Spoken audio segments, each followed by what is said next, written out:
And from North Carolina, Mr. Meadows for 5 minutes. Thank you, Mr. Chairman. Mr. Herring, would you say that the FBI's investigation and the delivery of documents have been very systematic and principled? Yes, as far as delivery of... So there's no haphazard method of delivering documents? The documents we provided to Congress, sir? Yes. No, I think it's been thoughtful and deliberative. And okay. Can you tell me why you didn't deliver the documents that the chairman asked for on July the 11th to the committee? You didn't deliver them to the committee. You actually delivered them to another entity, did you not? That's correct. We delivered. Why did you not deliver it to the committee? Well, because those documents contain classified and other sensitive materials and need to make sure they're handled appropriately. All right. So are you willing to deliver all the unclassified documents to this committee? So I think that yes or no?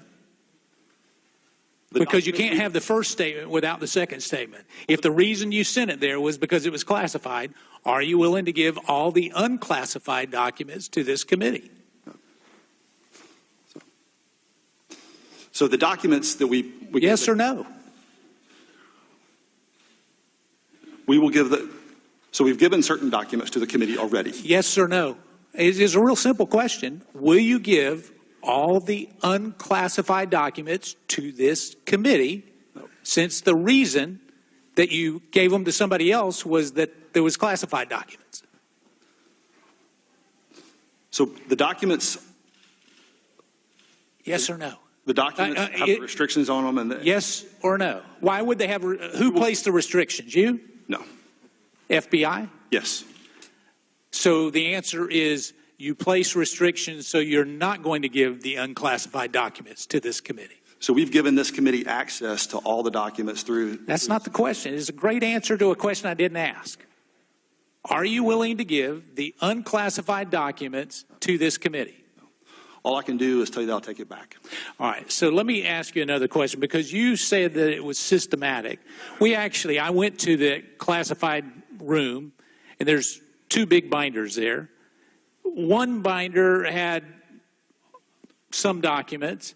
The second binder that we got from the FBI had more documents than the first binder, and yet they were supposed to be identical. Would you say that was... So I'd like to address this in the classified setting, if I could. I think was that an oversight? I think the details are important of what the differences are. But we just asked for a second copy. So would that not be haphazard? It doesn't seem too methodical, because when we went page for page, they didn't match up.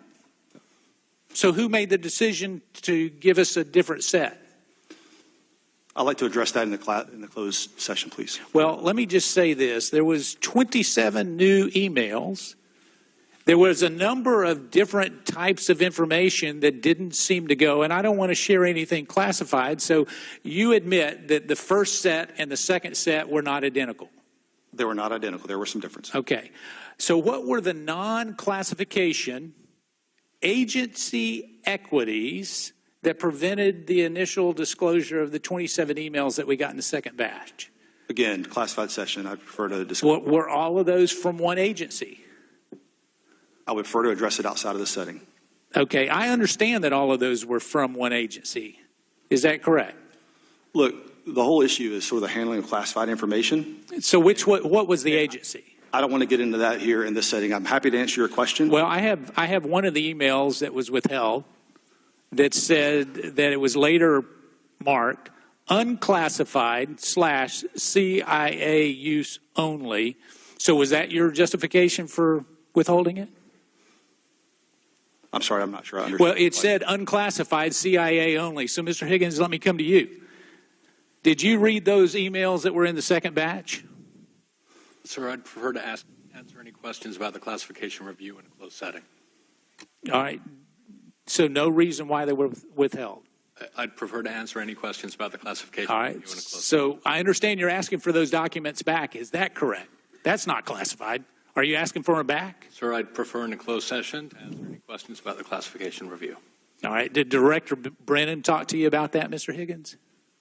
Again, sir, I'd prefer to answer those questions. All right, I can see where this is leading, so let me finish by this saying, you have finished all the redaction. Is that correct, Mr. Herring, on what you gave us on the unclassified documents?